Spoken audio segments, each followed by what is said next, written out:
కుటుంబాలు భయంకరమైన శ్రమలో ఉంటాయి. అప్పుల్లో పీకల దాకా మునిగిపోయి ఉంటారు కొంతమంది. ఆర్థిక ఇబ్బందుల్లో ఇల్లు దొరలటం కష్టమైపోయి ఏం చేయాలో అర్థం కాదు. చచ్చిపోతే బాగుండని యాతన పడుతుంటారు, వేదన పడుతుంటారు, చావును ఎదురు చూస్తూ ఉంటారు.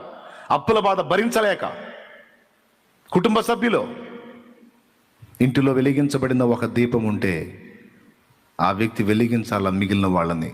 ఏ విషయంలో తెలుసా? విశ్వాస విషయంలో వెలిగించాలి. ఏమనో తెలుసా?